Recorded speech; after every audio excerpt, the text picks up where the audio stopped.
Selamat siang saudara, Anda bergabung di Breaking News Kompas TV bersama saya Paskalis Iswari. Kami akan menginformasikan update-update terkini saudara.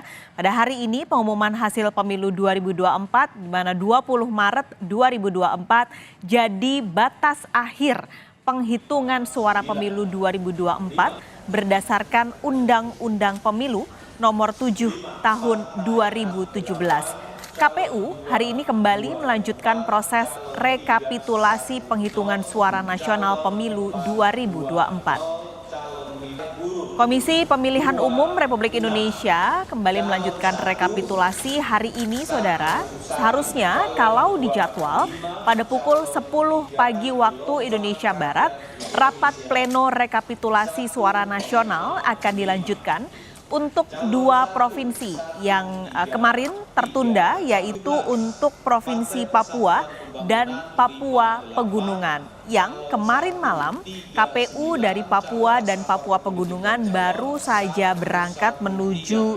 Jakarta menggunakan pesawat charter untuk anggota KPU dari Papua.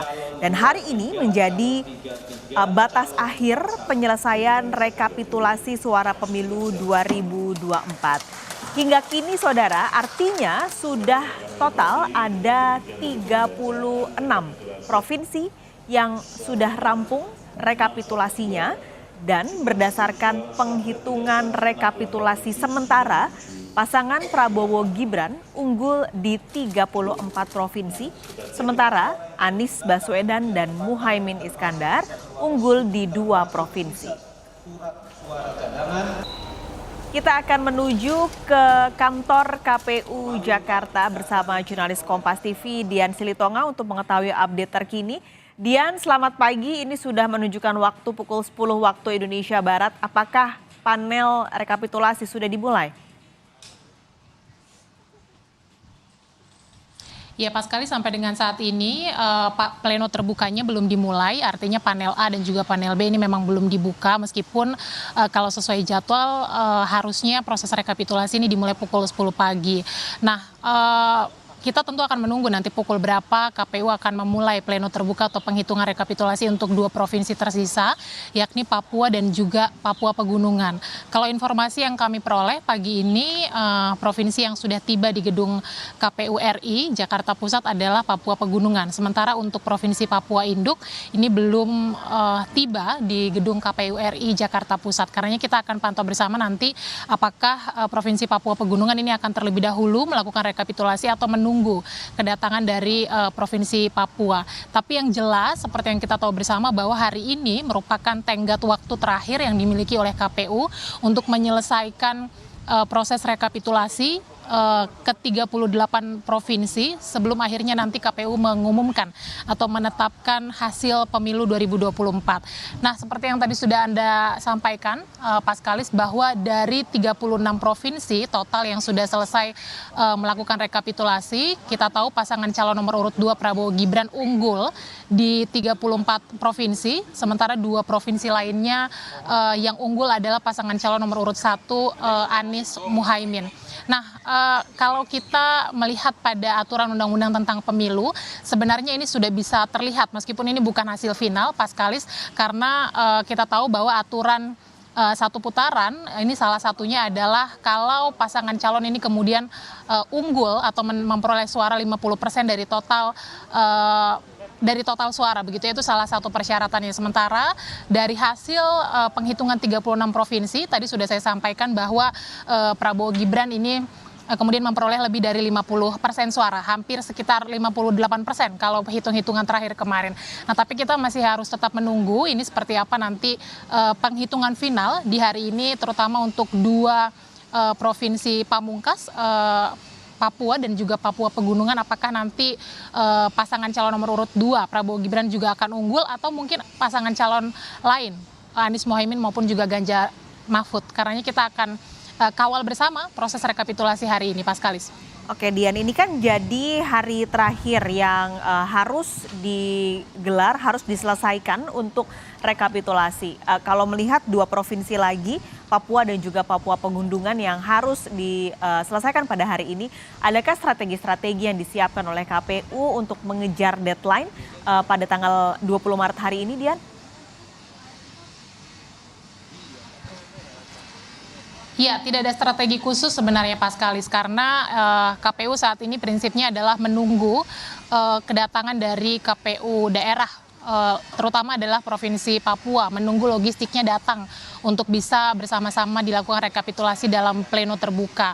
Nah, informasinya KPU Provinsi Papua ini sedang dalam perjalanan menuju Jakarta. Jadi memang prinsipnya hanya tinggal menunggu saja, meskipun sebelumnya ada wacana bahwa dibuka opsi untuk melakukan rekapitulasi secara daring, tapi nampaknya yang tetap diupayakan adalah proses rekapitulasi secara fisik. Karenanya tentu kita akan memantau bersama sekali lagi nanti seperti apa jalannya rekapitulasi dan keputusan-keputusan apa yang akan diambil oleh KPU. Nah, kalau berkaca pada berjalannya proses rekapitulasi di hari-hari sebelumnya, memang biasanya ini akan memakan waktu yang cukup panjang, Paskalis, apalagi bagi provinsi yang memiliki daerah pemilihan yang cukup banyak seperti Jawa Barat. Kemarin kita tahu ini proses rekapitulasinya cukup panjang, belum lagi kalau ada dinamika saling sanggah begitu ya, menyampaikan keberatan-keberatan, kemudian juga menyampaikan kejadian-kejadian khusus di daerah, itu nanti menjadi faktor alotnya proses rekapitulasi.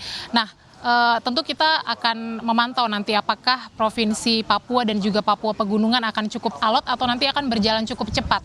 Seperti contohnya kemarin Provinsi Maluku, ini proses rekapitulasinya terbilang cukup cepat dibandingkan dengan Jawa Barat. Nah, waktu penghitungan rekapitulasi ini nanti akan menentukan apakah nanti KPU ini akan sesuai dengan tenggat waktu bisa mengejar target mengumumkan atau menetapkan hasil pemilu 2024 hari ini. Tapi kalau kita melihat atau membaca situasi, Paskalis, nampaknya kalau rekapitulasi ini bisa dimulai lebih cepat, misalnya 1 jam dari sekarang bisa dimulai penghitungannya, ya kemungkinan penetapannya juga akan langsung bisa dilakukan sore hari atau malam hari ini. Tapi kalau molor begitu ya, Provinsi Papua belum tiba sampai malam hari, ya kita tunggu nanti seperti apa prosesnya, Paskalis. Oke, jadi kita nantikan karena ini tinggal 2 provinsi lagi, sejauh ini sudah 36 provinsi. Kalau rekapitulasi terakhir berarti kemarin Selasa, Dian, hasilnya seperti apa untuk Pilpres ataupun Pileg?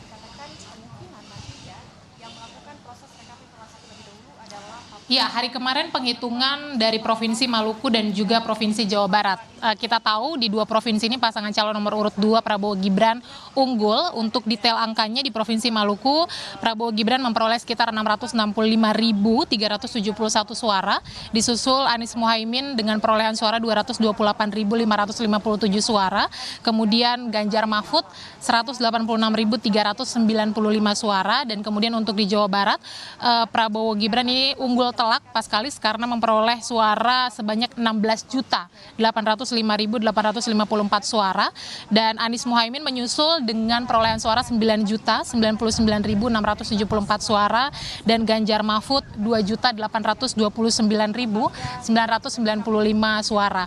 Nah, untuk Pileg terutama adalah perolehan suara partai politik, data terakhir kemarin partai atau PDI Perjuangan ini unggul dengan perolehan angka 17,9%, ini kurang lebih, kemudian disusul Golkar 15,3%, kemudian juga Gerindra 12,6%. 3 partai ini cukup bersaing. Kita juga akan terus memantau nanti apakah Papua dan juga Papua Pegunungan seperti apa hasilnya, begitu ya, apakah nanti bisa menambah angka untuk PDI Perjuangan, Golkar maupun juga partai politik lain. Tentu saja untuk mengejar ambang batas parlemen. Paskalis. Oke, pertanyaan yang lain ini juga untuk suasana di KPU, Dian. Ini kan hari terakhir tanggal 20 Maret untuk rekapitulasi sekaligus pengumuman hasil pemilu. Apakah ada unjuk rasa di depan KPU, lalu juga pengamanannya apakah ditambah di sekitar area kantor KPU? Kalau unjuk rasa sampai dengan pagi ini belum terlihat ada di depan gedung KPU. Jadi belum ada massa yang datang ke depan gedung KPU Paskalis, meskipun memang informasinya akan ada unjuk rasa di sejumlah titik, salah satunya adalah di gedung KPU RI Jakarta Pusat. Kalau pengamanan ini sudah sejak 3 hari terakhir, pengamanannya cukup berlapis, pengamanannya cukup ketat. Tadi Kapolres Metro Jakarta Pusat menyampaikan bahwa Polri ini mengerahkan sekitar 3.500 personil untuk mengamankan 3 titik, KPU, Bawaslu, dan juga DPR, karena ini menjadi titik konsentrasi unjuk rasa nantinya bersamaan dengan penetapan pemilu 2024. Ya, jadi kita pantau bersama nanti apakah unjuk rasanya memang betul akan terjadi di depan gedung KPU dan pukul berapa, dan kemudian juga tentu kita akan pantau apa yang disuarakan oleh massa aksi. Tapi kalau kita mengingat biasanya massa unjuk rasa ini menyuarakan soal ada dugaan kecurangan pemilu, kemudian juga memprotes proses rekapitulasi, memprotes penyelenggara pemilu yang dinilai tidak kredibel dan lain sebagainya. Sekali lagi kita akan kawal bersama jalannya rekapitulasi hari ini, sekaligus juga tenggat waktu penetapan pemilu apakah bisa dipenuhi oleh KPU RI. Paskalis. Jurnalis Kompas TV Dian Silitonga, terima kasih untuk laporan Anda langsung dari kantor KPU Jakarta.